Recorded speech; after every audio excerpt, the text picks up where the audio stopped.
চেষ্টা করবা।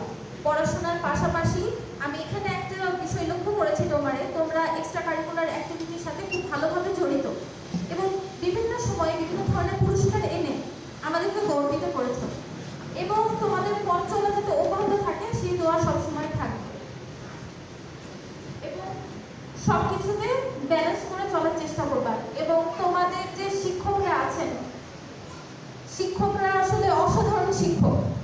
তোমাদের যে ক্যাম্পরি ছিল, স্কাউট ক্যাম্পরি, সেখানে আমি দেখেছি সবাই মিলেমিশে, অত্যন্ত শীতের সময়ে প্রোগ্রামটা হয়েছিল, সবাই